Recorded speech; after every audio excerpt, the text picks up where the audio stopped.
measurement of the whatever is there, the three physical quantities we have discussed already, the measurement of length, measurement of mass and measurement of time, that already seen. ನಾವೆಲ್ಲನೂ ಓದಿವಿ, measurement of length ಓದಿವಿ, measurement of time ಓದಿವಿ, measurement of mass ಅಂದ್ರೇನು, definition ಕೂಡ ಓದಿವಿ, ಮತ್ತೆ ರೇಂಜಸ್ಗಳು ಕೂಡ ಓದಿವಿ. ಹೌದಾ? So I think you understood about those concepts. If you have any doubts you can ask about those topics. ತಿಳಿತು? In today's class we are going to study accuracy, precision of instruments and errors in a measurement. ನಮ್ಮ ಹತ್ರ ಒಂದು ಯಾವುದೇ ಒಂದು instrument ಇದೆ, ನಮ್ಮ physical quantity ಇದೆ ಅಂದರೆ ನಾವು ಏನು ಮಾಡಬೇಕು, ಅದಕ್ಕೆ ಮೆಜರ್ಮೆಂಟ್ ಮಾಡ್ತೀವಿ. ಹೌದಾ?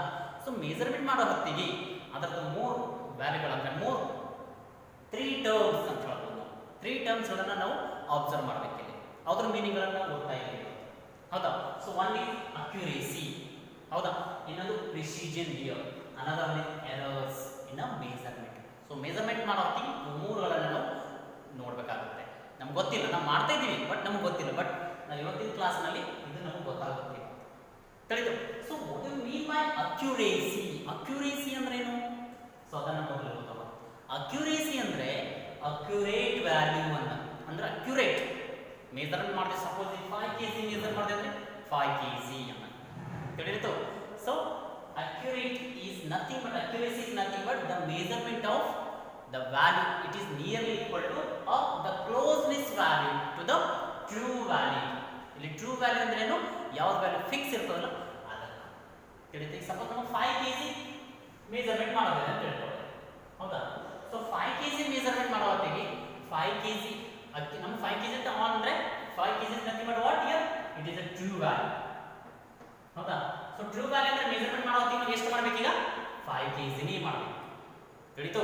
So closeness of value, suppose 4.99 ಕೂಡ ಮಾಡಿದೆ ಅಂತ ಹೇಳ್ಬೋದು. So this is called accurate, ಅಂದ್ರೆ ಕ್ಲೋಸ್ನೆಸ್ ಇರಬೇಕು, ಅದಕ್ಕೆ ಅಕ್ಯುರೇಟ್ ವ್ಯಾಲ್ಯೂ ಅಂತ ಹೇಳ್ತಾರೆ.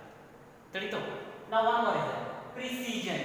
ಪ್ರಿಸಿಷನ್ ಅಂತಂದ್ರೆ it is the value which can be extend or to the limit. ತಿಳಿತು? ಎದಕ್ಕ? Measurement of that physical quantity extend ಇರುತ್ತೆ ಅಥವಾ ಕ್ಲೋಸ್ ಇರುತ್ತೆ. ಹೆಂಗಂದ್ರೆ ಎಕ್ಸಾಂಪಲ್, ಸಪೋಸ್ ಒಂದು ಇನ್ಸ್ಟ್ರೂಮೆಂಟ್ ಅನ್ನು ನಾವು ಮೆಜರ್ಮೆಂಟ್ ಮಾಡಿದ್ದೀವಿ, ಅದೊಂದು 3.67 ಸೆಂಟಿಮೀಟರ್ ಇದೆ. ಹೌದಾ? ಸೊ ಒಂದು ಇನ್ಸ್ಟ್ರೂಮೆಂಟ್ ಅನ್ನು ಮೆಜರ್ ಮಾಡಿದ್ದೀವಿ, ಅದು ಎಷ್ಟು, ಅದರ ವ್ಯಾಲ್ಯೂ ಎಷ್ಟಿದೆ? 3.67 ಸೆಂಟಿಮೀಟರ್. ಸೊ ಒಂದು ಇನ್ಸ್ಟ್ರೂಮೆಂಟ್ ಇಲ್ಲಿಂದ ಮಾಡಿದ್ದೀವಿ, ಇನ್ನೊಂದು ಇನ್ಸ್ಟ್ರೂಮೆಂಟ್ ತಗೊಂಡಿವಿ. ಹೌದಾ? ಆ ಇನ್ಸ್ಟ್ರೂಮೆಂಟ್ ತಗೊಂಡು ಆಲ್ರೆಡಿ ಅದರ ಮೆಜರ್ಮೆಂಟ್ ಆಲ್ರೆಡಿ ಒಂದು ಸರಿ ಎಷ್ಟು ಬಂದಿದೆ? 3.67 ಬಂದು. ಸಪೋಸ್ ನೀವು ಮಾಡೋ ಹೊತ್ತಿಗೆ 3.50 ಸೆಂಟಿಮೀಟರ್ ಬಂತು. ಹೌದಾ?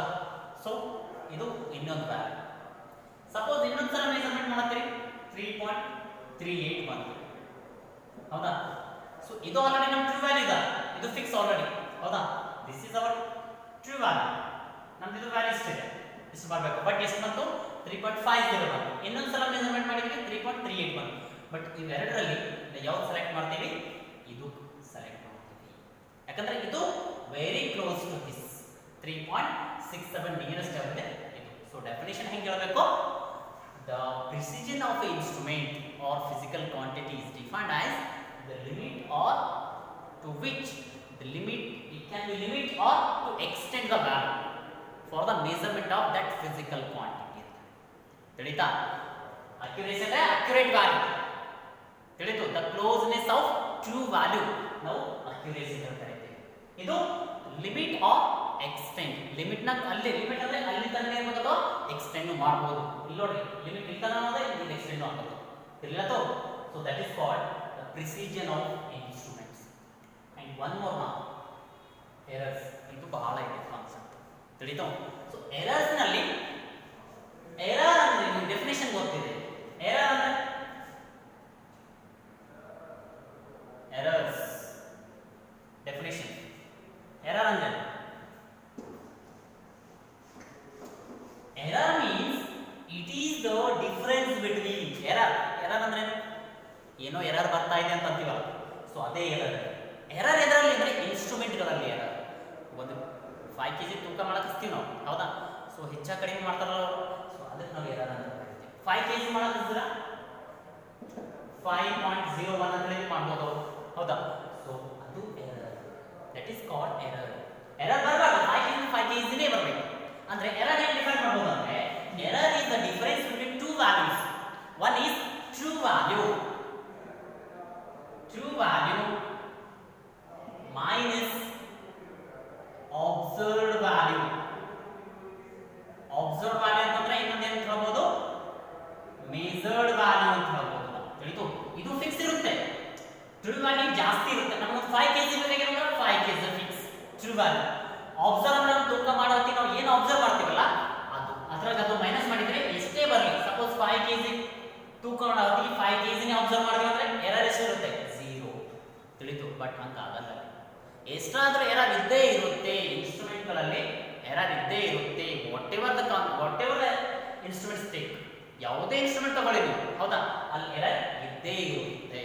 ತಿಳಿಲತ್ತೋ?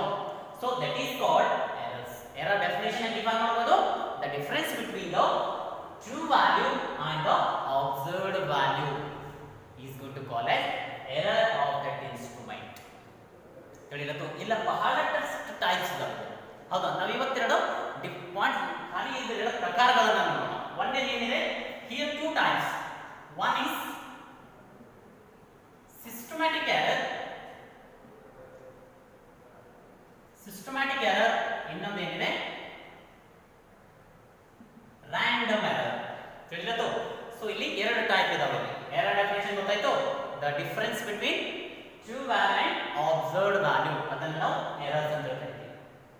ಎರರ್ ನಲ್ಲಿ ಎರಡು ತರ ಟೈಪ್ಸ್ ಇದಾವೆ. Remember, exam point of view ಬಹಳ ಇಂಪಾರ್ಟೆಂಟ್ ಇದೆ, ಹೌದಾ. ಸೊ ಎರರ್ ನಲ್ಲಿ ಎರಡು ಪ್ರಕಾರಗಳು. There are 2 types in errors. One is systematic error, another is random error. ತಿಳಿತು? ಸೊ ಸಿಸ್ಟಮ್ಯಾಟಿಕ್ ಎರರ್ ಅಂದ್ರೆ ಏನು ತಿಳಿತು?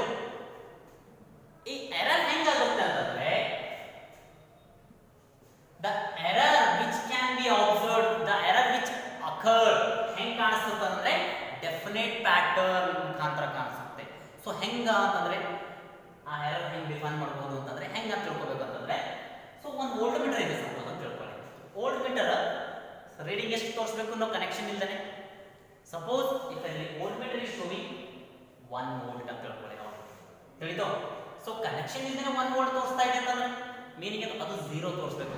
ಸೊ ಅದನ್ನ ನಾವು ನೋಡಲ್ದೇನೆ ಮಾಡಿದ್ವಿ ಅಂತಂದ್ರೆ ಇದು ಸಿಸ್ಟಮ್ಯಾಟಿಕ್ ಎರರ್. ತಿಳಿತು? ಸಪೋಸ್ ಈಗ 1 ವೋಲ್ಟ್ ತೋರಿಸ್ತೀವಿ, ಅದಕ್ಕೆ ಮೆಜರ್ಮೆಂಟ್ ಮಾಡ್ತೀವಿ, 60 ವೋಲ್ಟ್ ಬಂತು. ತಿಳಿತು? ಆಲ್ರೆಡಿ ಎಷ್ಟಿತ್ತು ಬಿಗಿನಿಂಗ್, ಅದು 0 ಇರಲಿಲ್ಲ, ಎಷ್ಟಿತ್ತು 1 ಇತ್ತು. ಆಮೇಲೆ 60 ವೋಲ್ಟ್ ಬಂತು, ಎಷ್ಟು ಬರೀಬೇಕು, 61 ವೋಲ್ಟ್ ಬರೀಬೇಕು. ನೀವು ಸಪೋಸ್ ರಾಂಗ್ ಬರ್ದಿರ ತಿಳ್ಕೊರಿ, so that is called systematic error. ತಿಳಿಲತ್ತು? ಸೊ 1 ಇದೆ ಅಂದ್ರೆ ಅದು 61 ತೋರಿಸಬೇಕಲ್ಲಿ, ಅದು ತೋರಿಸಲಿಲ್ಲ ಅಂದ್ರೆ that is a systematic error. ತಿಳಿತು? ಸೊ ಸಿಸ್ಟಮ್ಯಾಟಿಕ್ ಎರರ್ ಅಲ್ಲಿ ಇನ್ನ ಟೈಪ್ಸ್ ಇದಾವೆ, ಅದು ನಾವು ನಾಳೆ ಡಿಸ್ಕಸ್ ಮಾಡೋಣ, ಹೌದಾ. So systematic error, the error which can be occur due to the definite pattern in the instruments. ತಿಳಿಲತ್ತು?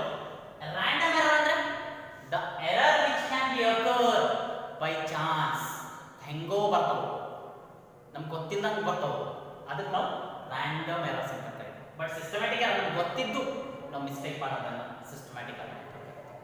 ತಿಳಿಲತ್ತು? So random error ನಮ್ಗೆ ಗೊತ್ತಾಗಲ್ದೇನೆ ಬೈ ಚಾನ್ಸ್, ಅದಕ್ಕೆ ರ್ಯಾಂಡಮ್ ಎರರ್ ಏನಂತ ಕರಿತೀವಿ, ಇನ್ನೊಂದು ಹೆಸರು ಚಾನ್ಸ್ ಎರರ್ಸ್ ಅಂತ ಕರಿತೀವಿ. ತಿಳಿಲತ್ತು? ಸೊ ಇವತ್ತು this much only, remember.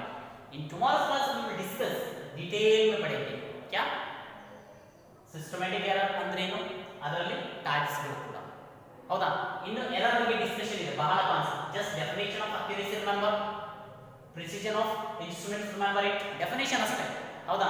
ಅಲ್ಲಿದು ಎರರ್ಸ್ ಕಾನ್ಸೆಪ್ಟ್ ಬಗ್ಗೆ ಡೀಟೇಲ್ ಆಗಿ ಓದಬೇಕು ಈ ಚಾಪ್ಟರ್ ನಲ್ಲಿ. ತಿಳಿತು? ಎರರ್ ಅಂದ್ರೆ ಏನು, the difference between the observed value and true value, or true value minus observed value. Observed value ಅಂದ್ರೆ ಏನು, ಮೆಜರ್ಮೆಂಟ್ ಮಾಡಿದ ವ್ಯಾಲ್ಯೂ. ತಿಳಿತು? So next types of errors, there are 2 types. One is systematic error, another one is random error. The error which can be occur due to the definite pattern in the instrument, that is called systematic error. Example ಕೊಟ್ಟಿನ random error, the error which can be occur due to the by chance, ನಮಗೆ mistake ಆಗಿ ಬರೋದು, ಅದನ್ನ ನಾವು random error ಅಂತ, ನಮ್ಗೆ ಗೊತ್ತಿಲ್ಲದೇನೆ ಆಯ್ತು. ತಿಳಿತು? ಅದನ್ನ ನಾವು random error ಅಂತ ಕರೀತೀವಿ. ಅದಕ್ಕೆ ಇನ್ನೊಂದು sometimes they will going to call as chance errors. ತಿಳಿತು? ಇನ್ನ ಡೀಟೇಲ್ ಬಹಳಷ್ಟು ಇದೆ, ಹೌದಾ. ಇನ್ ಟುಡೇಸ್ ಕ್ಲಾಸ್ ಇಷ್ಟೇ ಓದ್ತಾ ಇದ್ದೀವಿ, definition of accuracy, definition of precision and definition of errors and types of errors ಅಷ್ಟೇ. ತಿಳಿತು? ಇನ್ನು ನಾಳೆ ಕ್ಲಾಸ್ ನಲ್ಲಿ ಡೀಟೇಲ್ ಆಗಿ ಓದೋಣ. And one thing remember, have given yesterday notes. ಯಾರು ಕಂಪ್ಲೀಟ್ ಮಾಡಿಲ್ಲ ಅದು ಸೆಂಡ್ ಮಾಡಿಬಿಡ್ರಿ ಇವತ್ತು. ತಿಳಿತು? I show carefully listen everyone. ಎಲ್ಲರೂ ಕಂಪ್ಲೀಟ್ಲಿ ತೋರಿಸ್ಬೇಕದು. ತಿಳಿತು? ಅಷ್ಟು ಕಂಪ್ಲೀಟ್ ನೋಟ್ಸ್ ಇವತ್ತಿರಬೇಕು. ತಿಳಿತು? So whatever any doubts ಏನೇ ಇದ್ದರೆ ಓಕೆ ನೀವು ಹೇಳ್ಬೋದು. ತಿಳಿತು? So this is the today's class. Will continue the next class.